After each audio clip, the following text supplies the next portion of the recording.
vous avez rencontré de grands problèmes, de grands blocages dans un lien d'âme, dans une relation. Mais c'était signe de richesse d'évolution, on me dit.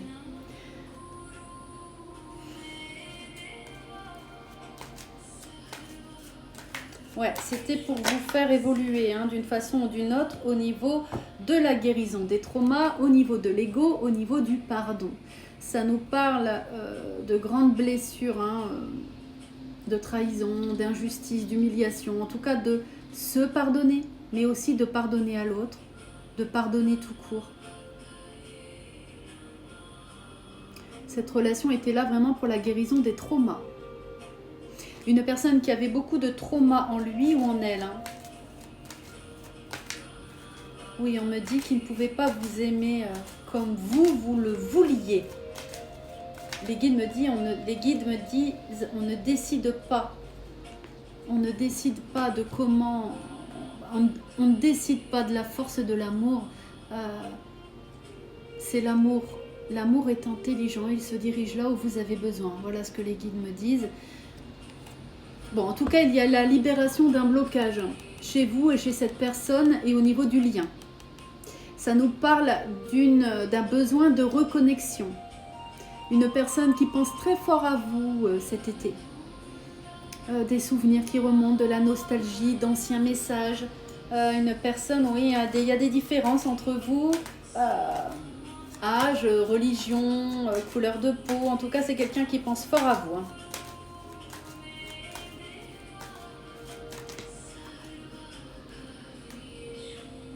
Bon, ça a été une rencontre forte pour vous, mais pour lui aussi. En effet miroir. Ça a fait boum, on me dit. Ça lui a, on me dit, ça l'a fait sortir de sa zone de confort, ça a bousculé son petit monde. Pour vous comme pour lui. Vous étiez peut-être en couple quand vous avez rencontré cette personne. Et ça a déstabilisé aussi. Et cette personne de son côté. Peut-être n'était pas en couple ou sortait d'une séparation, mais ça l'a grandement chamboulé. On me fait voir une météorite. Bah, donc oui, ça peut être un lien d'âme, âme sœur karmique. C'est très fort quand c'est comme ça. Ouais, c'est une personne qui était chamboulée par votre sincérité. Mais qui avait encore beaucoup de blocages en relation avec son enfance. Ça me parle d'une ex qui était toujours présente autour de lui ou d'elle. Un ex, une ex. Une personne qui a hésité entre vous et l'ex qui est revenu. Voyant cette personne qui changeait, mais une personne qui a repris les schémas récurrents, mais qui a travaillé quand même sur elle. Ça l'a fait travailler sur elle quand même. Elle ou lui. Ouais. Bon, blessure de trahison, vraiment. Ouais, on me dit une personne qui a traversé des périodes très difficiles depuis votre séparation. Beaucoup de fin de cycle. Karma, purification, foudre divine, mais pas vraiment dans le négatif non plus. On me dit vraiment pour le faire évoluer ou la faire évoluer, mais ça me parle vraiment de grande transformation de l'âme, d'évolution de l'âme au niveau individuel et personnel, de par votre connexion. Ça peut me parler, ouais, peut-être d'une âme jumelle ou d'une flamme jumelle. Oui, on ne décide pas de cet amour, les guides me disent. Ouais, c'est fort. Bon, en tout cas, il y a eu beaucoup d'alchimie, on me dit richesse d'évolution. Grâce à ce lien d'âme, cela a permis que vous retrouviez votre indépendance, sortir d'une dépendance affective, codépendance, schéma de sacrifice. Cette personne aussi, une personne très indépendante, mais c'est une personne qui a eu peur aussi de votre indépendance, on me dit. En tout cas, vous avez alchimisé, on me dit, les peurs, le contrôle, l'emprise. Trop dans le contrôle, on me dit. Rester focus, se centrer sur ses objectifs. Ouais, vous avez vraiment alchimisé, ou c'est en train d'être alchimisé, de par la tristesse, la colère, la rancœur, mais on vous demande vraiment de travailler dans cette matière-là, de ce que vous ressentez de négatif, on vous demande de l'alchimiser. pour évoluer, pour élever, on me dit. Élevez-vous. Ne restez pas dans la colère, dans la rancœur, dans le ressentiment, parce que vous, comme cette personne, deviez vraiment évoluer sur certaines choses. Voilà ce qu'on me dit. La croissance personnelle n'est pas un sprint, vous voyez. C'est un marathon. Permets-toi d'avancer à ton propre rythme. En écoutant tes besoins et en respectant ton cheminement, fais-toi confiance. Bon, ça prend du temps, on me dit. Vous voyez ? Ne pas vouloir aller trop vite pour guérir les blessures. Prenez votre temps, voilà, il n'y a pas de... Chacun est différent. On me parle de période de deuil aussi, hein, d'étapes de deuil à respecter, de relations, travail, tout, amis, famille. Mais vraiment, ouais, savoir quand avancer, quand reculer, quand trouver du temps pour l'échange et la transformation d'énergie. Et quand savoir quand la meilleure protection est l'ouverture ou la fermeture. Donc là, vraiment, on vous demande de vous ouvrir maintenant. Ne soyez pas trop fermés, on vous dit. Vous avez besoin d'une pause pour le discernement, pour comprendre ce qui vous est arrivé, ce que cette relation a amené chez vous comme changement, comme épanouissement, on me dit, hein, ouais.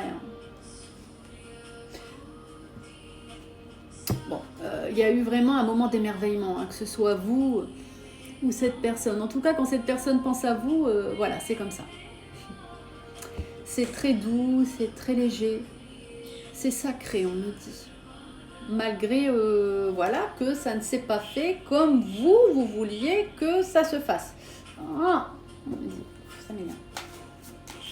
Quand c'est comme ça, quand je ressens comme des petits courants là, électriques dans le cuir chevelu. Ça, c'est la connexion, c'est la lumière hein, transcendantale hein, qui coule, hein, comme une antenne là, le soleil spirituel au-dessus de la tête. Il y a toujours quelque chose là qui éclaire, qui parle. Hein. C'est ouais, comme une antenne, c'est une antenne. Hein. Donc, la bonne fréquence là. Chacun a son libre arbitre, on va dire. Bon, en tout cas, il y a eu une période d'osmose et une période d'évidence entre vous. Oui, vous étiez vraiment... c'était écrit, vous deviez vous revoir dans cette vie pour travailler sur vos blessures, pour évoluer. L'enseignement et l'amour. On me dit, la réponse est l'amour. Love is answer, on me dit. La réponse est l'amour. On vous demande vraiment de guérir, de lâcher de comprendre que vraiment ce lien était là pour l'évolution hein, en général. Hein. C'est l'amour, quel qu'il soit, qui anime ta vie et qui la rend merveilleuse. Bon voilà, hein. Elle était à l'envers, donc on vous demande de la rendre à l'endroit. C'était de l'amour. Même s'il y a eu des moments difficiles, attendez, hein, je ne parle pas de violence hein, ou de personnes narcissiques là. Hein. Là, je parle d'un lien d'âme sacré. Hein. Hein, c'est pas pour les personnes qui vous ont pas respecté, qui vous ont trompé plein de fois, qui sont revenus, qui sont repartis. Non, non, non. Là, c'est un lien d'âme sacré. Hein. Une fois hein, dans une vie, le grand lien d'âme sacré qui a fait tout chambouler et qui travaille dans les profondeurs. Mais au-delà de ça, on ressort plus fort, plus forte, plus grandi, avec plus de créativité, transformé, métamorphosé. Voilà, ça c'est un vrai lien d'âme karmique sacré, hein, qui vous fait travailler sur les schémas récurrents, la routine, l'enfermement, la dépendance affective, la codépendance, le schéma de sacrifice, le manque d'estime de soi, le manque de respect de soi, poser ses limites, savoir dire non. Le non devient de l'amour. Quand on dit non, ça devient de l'amour. Arriver à un moment dans ces rencontres de liens d'âme. On me dit, ouais, faut pas oublier de dire oui non plus, hein, faut pas toujours dire non. Hein. Bon voilà, c'était pas le bon temps, pas le bon timing, temps à part, mais ça vous a fait énormément travailler. N'hésitez pas à aller vous abonner à ma chaîne YouTube, Sylvia Rose la Sibylle Chouchoureille. Je mets des tirages que je ne mets pas sur TikTok. Et mon compte TikTok a plus de 60K d'abonnés.